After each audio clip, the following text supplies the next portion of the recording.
dong. Bisa. Karena Jepang itu bisa maju, dia itu bertahapnya sama Bu. Dari programnya itu PAUD ke SD, SD ke SMP, SMA ke SMA itu berkesinambungan. Dan di Jepang bisa maju karena ya itu tadi disiplin budaya. Karena apa?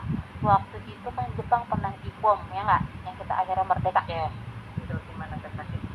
Disitulah si negara Jepang akhirnya memanggil guru gitu kan ya, berapa jumlah sisa pendidik gitu kan ya. Nah dari situ Jepang berkaca dan akhirnya membuat sistem pendidikan yang lebih kokoh, di mana pembelajaran itu sangat diutamakan gitu ya. Akhirnya ada yang namanya apa ya, program di Jepang itu yaitu kayak apa ya, kayak udah jadi ciri khas orang Jepang gitu ya, pendidikan yang berkualitas, etos kerjanya tinggi ya kan, etos kerja sampai meninggal loh, lagi kerja sampai meninggal ada gitu ya. Gagal bunuh diri itu tapi itu evaluasi nanti ya. Etos kerjanya tinggi, lalu apa, mencipta terus gitu ya, sehingga menjadi industrialisasinya tuh emang tinggi gitu ya, inovasi teknologi gitu ya, mencipta gitu ya. Tapi ada kekurangannya. Satu, akhirnya krisis. Apa aja Pak? Krisis generasi muda, karena saking fokusnya negara Jepang untuk memperkaya diri sendiri, akhirnya dia lupa bahwa dia itu makhluk sosial yang harus bereproduksi, ya kan? Yang akhirnya sekarang negara Jepang butuh orang-orang datang ke negara Jepang gitu ya, supaya si negara Jepang ini nggak ya ada penerusnya gitu.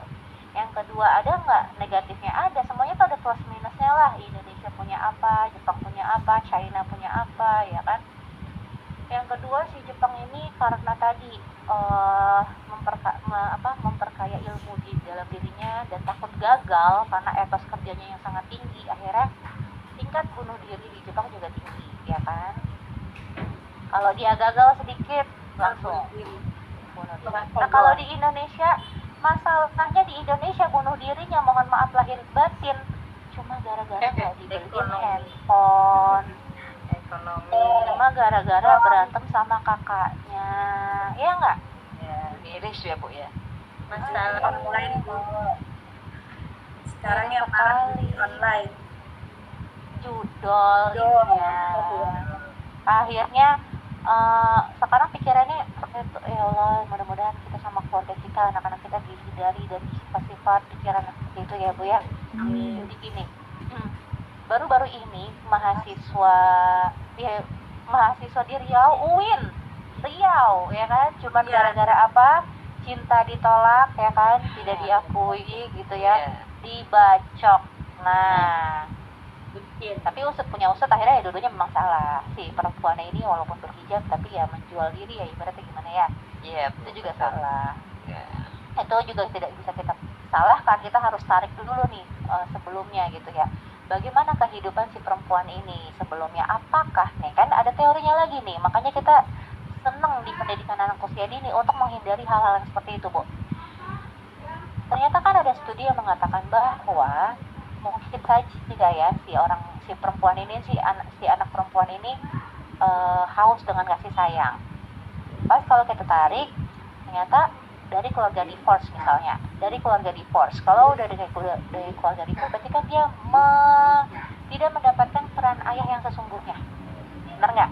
Sedangkan kehadiran ayah yang kurang untuk anak perempuannya di masa usia dini itu akan menyebabkan anak perempuan itu akan haus kasih sayang, dan akhirnya ketika dia dewasa mendapatkan berinteraksi dengan lawan jenis, dengan mudahnya dapat langsung terbuat. Jadi nih diingat-ingat nih ibu-ibu, bapak-bapak yang udah punya mantu gitu ya, mantunya kalau di rumah pulang kerja langsung main handphone aja, tegur Bu, omelin Bu, siram kalau perlu tuh. Ini mantu yang laki atau mantu yang perempuan Bu? Dua-duanya. Saya juga ada laki nggak perempuan ya Bu. Dua-duanya Bu. kita nggak tahu Bu, dia itu apa main handphone karena kerjaan. Kamar ya. Nggak tahu, nanti tahu kita ngomel bahaya. Ya ya ibaratnya kasih tahu, jangan ya emang sih kita pasti akan dinilai cerewet ya, tapi ya udah kodrat. Kalau dia bilang ibu cerewet banget sih, emang udah kodrat, ibu nih jadi anak perempuan. Kalau anak perempuan emang cerewet, kalau ibunya diem nanti kamu bingung. Kan kamu bingung kalau ibu diem. Ya mendingan ibu cerewet sekalian, tapi cerewetnya ibu tuh bener ngasih tahu kamu gitu ya. Tapi jangan di judgement ya, ajak dirangkul lah, yang masih punya gadis ayo dirangkul gitu kan ya, dikasih tahu. Makanya sekarang itu Indonesia punya program sebelum menikah, ada pendidikan pranikah, bener nggak? Benar Bu. Bener tuh, pendidikan pranikah itu diajarin juga sebelum membuat anak ya kan. Dia juga harus tahu cara ngedidik anak, jangan ngebuatnya aja pinter gitu kan ya, tapi mendidiknya juga harus nggak ada, Bu. Betul, itulah kenapa program pemerintah. Kalau sekarang anak muda sih pikirannya, masa sekarang disuruh tepuk-tepuk, coba dipahami gitu kan ya. Bilang Bu, coba dipahami, kamu resapi, jangan cuma didengerin doang, dilakuin. Kamu melakukan hal itu kenapa? Nah makanya menteri sekarang itu meminta kita untuk deep learning. Sama nih kayak ibu-ibu juga nih, sama saya juga ya. Ingat-ingat aja kalau ada sesuatu di grup, kita baca dulu ya kan, pahami dulu, jangan langsung berkoar gitu kan. Nah, jangan, pahami dulu ini maksudnya apa ya. Coba kita tanya dulu ya, kita resapi dulu gitu nih. Informasi itu semuanya diresapi dulu, coba dibayangkan dulu, dipahami lebih mendalam. Deep learning loh ya kan. Kalau kita mau ngajarin anak deep learning tapi kitanya sendiri belum deep learning, ya jangan harap tuh anak juga bakalan paham. Ntar nih di grup, makanya saya minta coba ditutup dulu, pusing saya bacanya ya kan. Emang semuanya kan udah orangnya banyak, kalau ngomong semua puyeng gitu ya. Makanya emang enak jadi presiden? Nggak enak Bu gitu. Tapi kita apa? Kita netizen yang berkomentar ya kan. Nah, jadi deep learning itu dicanangkan oleh pemerintah sekarang ya, tujuannya itu untuk anak-anak lebih memahami artinya, maknanya. Jadi kita sebagai guru PAUD jangan ikut-ikutan guru SD, SMP, SMA, maunya instan, nilainya nilai angka. Kita kalau misalnya ibu-ibu ngajarin baris tuh anak sampai bener-bener bisa baris lurus. Nah itu kan makanya Jepang bisa maju ya, karena itu nggak akan pindah ke materi dulu yang lain kalau barisannya belum lurus itu misalnya. Jadi ibu, saya minta tolong, ayo kita majukan pendidikan di Tangerang, yang punya yayasan, yang penyelenggara, yang kepala sekolah, yang guru, yang orang tua di sini. Yuk kita perbaiki nih Tangerang, supaya nggak cuma Jakarta yang maju. Jakarta maju secara pendidikan, tapi adabnya nggak ada. Nah ayo dong kita bikin Tangerang dong, maju secara adabnya juga, gitu dong, balance ya kan. Nggak cuman di otaknya doang encer, tapi adabnya. Kalau kita adabnya sudah bagus, insya Allah pengetahuan juga akan mengalir masuk ke dalam. Apalagi ditambah sama perbaikan gizi dari pemerintah ya nggak, MBG. Nah tapi apa, MBG-nya kadang disalahgunakan, bukan programnya yang salah, lagi-lagi bukan programnya ya, banyak yang tidak sesuai ya. Nah ya, jangan marah-marahnya sama Pak Presiden. Saya bukan berarti saya menunjukkan saya pro Pak Prabowo ya, tidak ya. Intinya adalah kita harus deep learning ya, deep learning, pahami. Kalau misalnya begitu kita pahami, resapi, dan kita mulai dari diri kita dulu sendiri gitu ya. Apa yang bisa kita lakukan? Yuk kita majukan negara Tangerang. Apalagi Bapak Ibu nih alhamdulillah dapat beasiswa dari Tangerang, harus berkontribusi untuk Tangerang. Kita rubah sedikit demi sedikit gitu. Setuju ya Bapak Ibu ya? Setuju. Dimulai dari apa? Dimulai dari jangan ngasih worksheet mulu. Jangan ngasih worksheet mulu ya. Tapi kadang tuntutan dari guru SD itu gimana ya Bu? Ya tuntutan dari guru SD kan berarti tantangan buat kita, Bu. Bagaimana kita merancang pembelajaran dengan sesuai dengan 3 teori tadi. Behavior, kognitif, dan konstruktivistik. Kita rancang anak cara belajarnya ya main. Mau bisa baca, ya pakai mainan. Ya, misalnya mau lari, nih anak fisik motoriknya dapat. Habis lari, nih anak disuruh ngambil kartu kata dulu, satu kata, satu huruf misalnya. Kita kasih tahu, kita ulang-ulang, ini hurufnya A, 8 kali dia nyebutin, lihat, sambil dilihat, lari lagi. Terus kita ajak anak itu contoh huruf A pakai pasir. A, diulang berapa kali, A sambil nyebutin. Habis itu tuh anak lari lagi, habis nyusun menara gitu ya kan. Bisa baca nggak, Bu? Bisa. Ini udah saya buktiin, Bu. Jangan takut. Emang orang belajar dari baca buku setebel ini? Ya, Bu, saya tanya deh sama Ibu. Ibu punya buku di rumah, kapan Ibu terakhir sentuh? Nggak tahu, Bu. Kalau pas mau ulang, pas mau ulang. Kok ketawa, Bu? Nah, tapi kalau saya tanya, Ibu terakhir nyuci piring kapan? Habis makan. Setiap hari, Bu. Tadi pagi habis subuh, Bu. Tadi pagi. Tadi habis sahur, Bu. Habis sahur. Lebih sering mana Ibu cuci piring sama baca buku? Cuci piring. Aku kan. Pengakuan yang syah. Aku kan. Berarti anak-anak harus lebih sering diajarin cuci piring atau diajarin baca? Cuci piring. Kenapa repot? Nanti orang tuanya marah ya, Bu. Lah makanya perjanjian di awal, Bu, cara belajar kita ini melalui bermain ya. Dari lingkungan sekitar, dari kehidupan anak masing-masing. Dan ini kan juga anak ibu. Jangan ibu nyerahin kayak ibu ke bengkel gitu kan ya. Anak nggak bisa baca, tiba-tiba saya harus bikin baca. Emang saya siapa, Bu? Anak ibu buat saya aja kalau begitu. Ya paling sering itu waktunya kan di rumah. Orang tua selalu menuntutnya lebih loh, Bu. Itulah makanya jadi guru PAUD itu, kalau kata saya kan temuan pertama di mata kuliah sebelum saya udah bilang, siapa suruh jadi guru PAUD tuh susah, Tantangannya ribet ya, kan? betul. Karena gini, Bu, itulah pentingnya kita kolaborasi sama orang tua. Awal tahun sebelum ibu, ini kan ibu PMB nih ya kan, lagi zaman-zaman PMB nih, PMB ibu observasi kan anaknya, jangan cuma nilai anaknya juga, ibu juga nilai orang tuanya. Lakuin wawancara sama orang tuanya, tanya jawab sama orang tuanya. Kita tahu latar belakang anak, cara pikiran pandangan orang tua seperti apa ke depannya.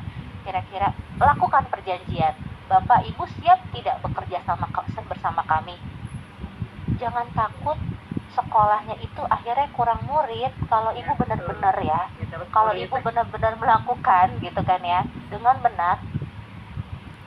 Kolaborasi antara orang tua dengan sekolah terjalin dengan baik, promosinya nggak usah capek-capek tuh bikin pamflet kemana-mana, medsos kemana-mana gitu kan ya, dari mulut ke mulut akhirnya. Wah, di sini makanya kan ada sekolah yang udah waiting list ya kan. Kenapa dia bisa waiting list? Karena dia menerapkan hanya menerima 30 orang, 30 anak. Ya benar-benar 30 anak. Walaupun mahal, kok bisa ya? Sebulan dia bayar 5 juta loh. Tapi kok bisa ya? Udah waiting list, sampai anak di dalam kandungan aja udah didaftarin loh. Tahu jenis kelaminnya aja nggak tahu gitu kan, tapi udah didaftarin, kok bisa ya? Dia itu karena punya ciri khas, punya keteguhan. Ya itu lah ya, ada yang di Tangerang, walaupun udah ada sih sebenarnya di Tangerang ya yang kayak gitu ya, cuma ya masih sekolah mahal ya gitu ya. Itulah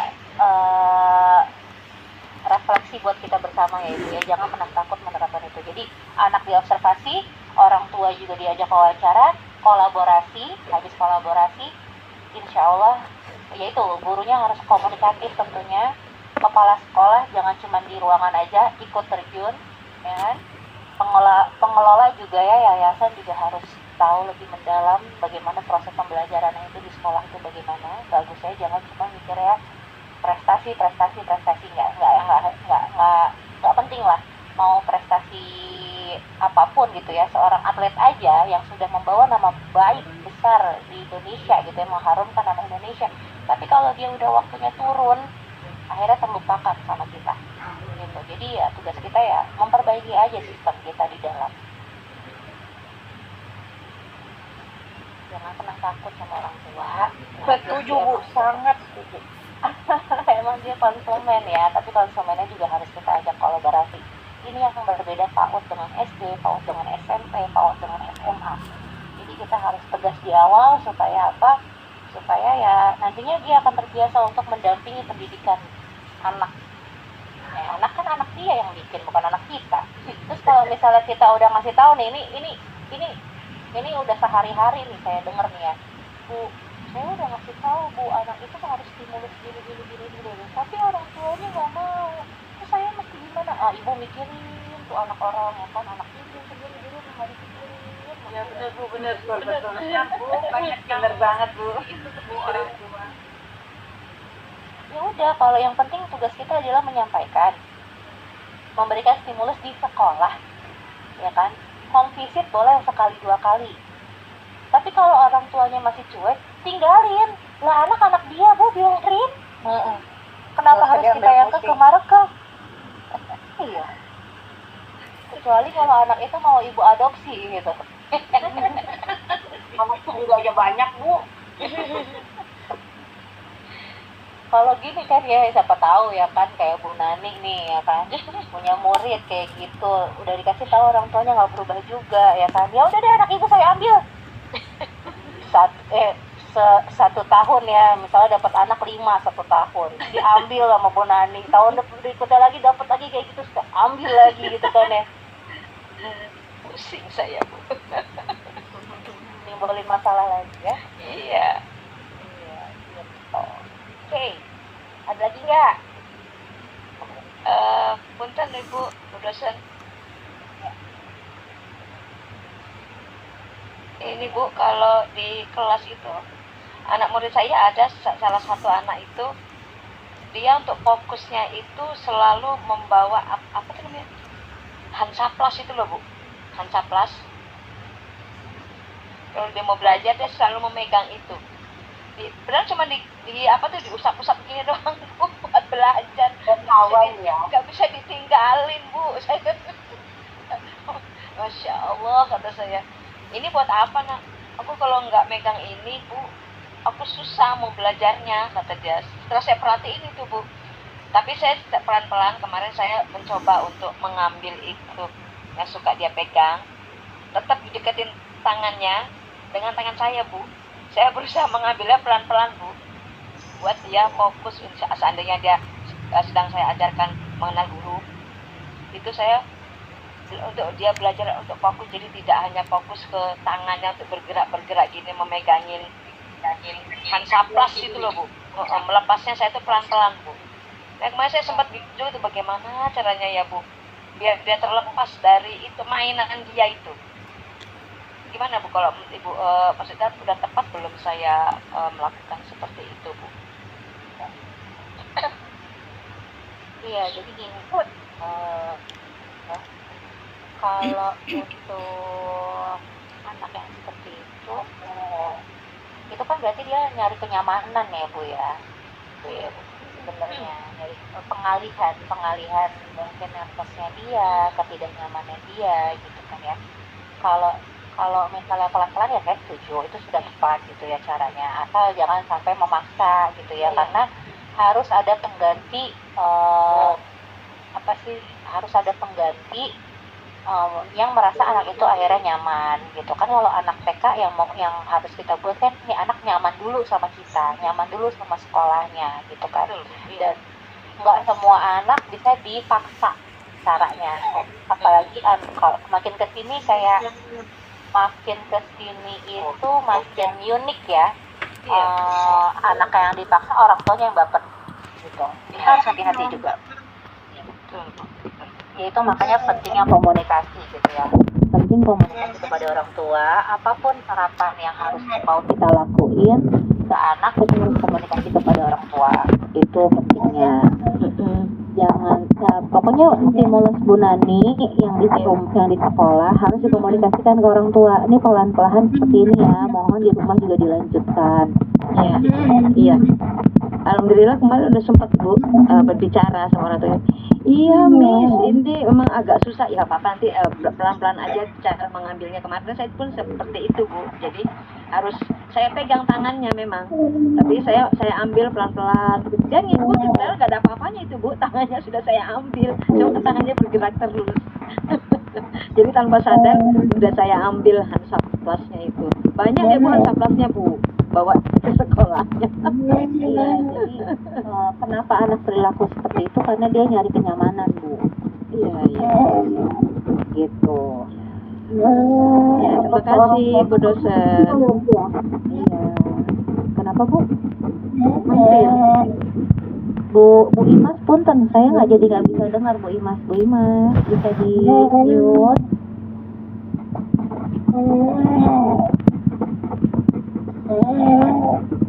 Ini lagi tidur ya? Lagi itu ya? Iya apa bersih?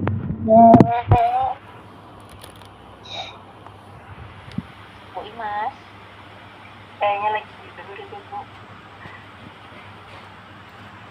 ya, Bu Desma dulu silakan Bu. Ya Bu, izin bertanya Bu. Salah satu murid saya ada yang sudah bisa huruf, terus angka sudah sampai 20, dan pernah dia mengirimkan video dia tambah-tambahan udah sampai 20 lebih. Contohnya 17 tambah 3 gitu, 20 dia udah tahu. Nah, saya kan mengajar di kelompok A ya Bu. Setiap pembelajaran itu kita bermain. Nah, setiap itu kita bermain, mengajak anak bermain, memberikan pelajaran dengan bermain, itu si anak ini yang sudah mengetahui huruf dan angka selalu bertanya, Bunda, ini kapan mau belajarnya, kapan mau menulisnya, selalu begitu bertanya. Nah, sedangkan Bunda kan udah menjelaskan kita ini sedang belajar gitu. Kita berikan permainan, dia selalu cuek, dia pengennya menulis saja, taunya kalau belajar itu selalu menulis. Dan sudah saya panggil juga berbicara dengan orang tuanya, sikapnya ya begitu dia Bu, dan dia udah bisa gini-gini. Iya, tapi kan umurnya baru tahap pembelajaran di sini, kata saya gitu. Terus si anak ini selalu bertanya gitu dalam pembelajaran itu bagaimana ya Bun? Kalau kita dipisahin nggak mungkin karena emang usianya baru begitu. Kita ajak bermain dia selalu cuek Bun. Kali cuek orangnya nggak mau ini bermain, dia pengennya itu menulis gitu. Bagaimana caranya? Tolong solusinya udah saya gitu. Terima kasih. Oke, sebelumnya gini Bu, kalau anak cenderung seperti itu gitu ya, harus kita cek dulu ke dokter tumbuh kembangnya atau ke psikolog untuk mencari tahu gini, minat dan bakatnya dia, satu itu, dan kemampuannya dia, karena ada beberapa anak yang lahir secara gifted gitu ya. Nah, kalau anak-anak gifted ini cenderung lebih merasa bosan, pasti dia komentarnya pertama adalah, tapi aku bosan. Nah, itu ciri-ciri yang memiliki IQ tinggi gitu. Saya temui di tahun ini, anak murid saya ini di term pertama, kok dia selalu cenderung bilangnya adalah bosan. Dan interaksi sama anak yang lain itu bukannya nggak bisa, tapi jarang gitu ya. Nah, kemampuannya ini Bu sekarang sedang ngapalin 29, tinggal 2 surat lagi lolos gitu kan ya. Nah, itu di term pertama itu saya cenderung kayaknya nih anak perlu treatment yang berbeda dengan teman-temannya. Harus dipisahin kalau anak-anak yang gifted. Jadi saya minta orang tuanya untuk ke psikolog gitu ya. Setelah ke psikolog untuk melakukan assessment gitu ya, karena kalau melakukan assessment itu kan minimal usia di 3 tahun, apalagi kalau di usia TK 4-5 tahun itu memang sudah tepat gitu ya melakukan assessment, dan dilihat ternyata nilai IQ-nya itu di 154 kalau nggak salah, 124 atau 154 saya lupa, itu masuknya ke ranah range-nya adalah gifted. Nah, kalau misalnya sudah gifted ini otomatis yaitu tadi anak berkebutuhan khusus itu nggak cuma anak yang kurang Anak yang lebih juga anak berkebutuhan khusus, Bu. Dia juga special need. Jadi kita harus punya program yang beda daripada dia. Supaya apa? Supaya dia juga merasa di apa yang namanya, dikasih stimulus yang tepat. Setelah akhirnya di tahap 2 itu saya dapat hasil laporannya, hasil asesmennya gitu ya, saya langsung membuat program khusus dia yang berbeda dengan temannya gitu. Jadi saya melakukan perbaikan itu. Setelah melakukan perbaikan, ya akhirnya itu dia sudah tidak merasa bosan gitu, karena dia merasa mendapatkan tantangan. Jadi anak-anak yang cenderung memiliki kecerdasan tinggi itu memang dia harus punya tantangan, Bu. Nggak bisa kita samain, harus kita bedain. Walaupun usianya sama kan, usia TK. Ya. Ini usianya sama 5 tahun, tapi kemampuannya udah lebih cerdas dia daripada saya. Dia kemampuannya IQ-nya IQ tinggi, jadi stimulusnya beda. Dan ternyata usut punya usut gitu ya, saya kebelakangin gitu ya. Kenapa dia bisa seperti itu? Karena orang tuanya tidak memperbolehkan dia untuk menonton interaksi sama medsos enggak, YouTube enggak, kerjaannya memang baca buku terus. Anak jam sekarang makanan terus, Bu, kalau nggak digituin. Masya Allah.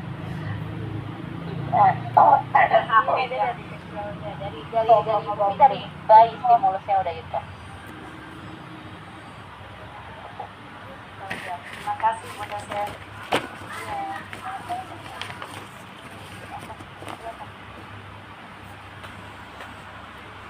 Lagi kita, untuk saya rencananya mau saya percepat nih di jam 11 sudahan. Kalau nggak ada lagi, saya sambil nonton ya.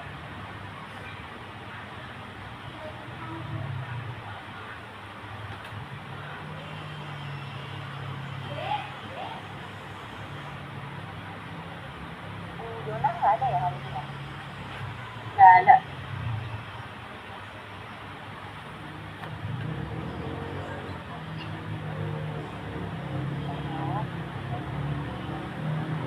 Silakan Ibu minum dulu. Bu dosen yang nanggung lo ya nyuruh minum. Aduh, Bu dosen udah Jimmy itu. Gimana Pak Akbar? Ada tugas nggak, Bu? Bapak mau saya tugas. Akbar Tiba-tiba datang tugas deh. Mau lebaran Pak Wida. banyak tugasnya. Lebaran, say. Nanti habis lebaran ya, Bu dosen ya. Banyak tugas nanti. Mama pada protes, Mak. Ini Pak Wildan sudah ke rumah saya nih. Saya kasih tugas. Ah, betul Pak Wilda. Terus jadi Belum ya tugas. Lupain dulu tugasnya Pak Wildan. maklum lah, ya namanya juga bapak-bapak aja nggak ada tugas dia tuh, nyuci baju, nyuci piring, nyuci kue. Betul. Bertanya Bu, dia mah iseng Tugas bapak bantuin tuh yang ada di rumah. Bertanya. Kalau izin bertanya Bu, untuk absen kita disilih apa tidak Bu ya Bu? Ini saya lagi ngapa? Bentar ya. Berarti tidak disilih ya Bu ya? Pak Jem, Bu. Jangan pakai lipu sih, kata Bu itu. Apa benar ya Bu Iin? Alhamdulillahnya saya sudah terbiasa ngadepin mama, jadi saya tahu ya. Sabar, alhamdulillah. Sabar kan yang Bahagia, Bu Iin. Bagaimana menghadapi emak-emak? Iya Bun, kemarin ngisi link 3 kali nggak masuk soalnya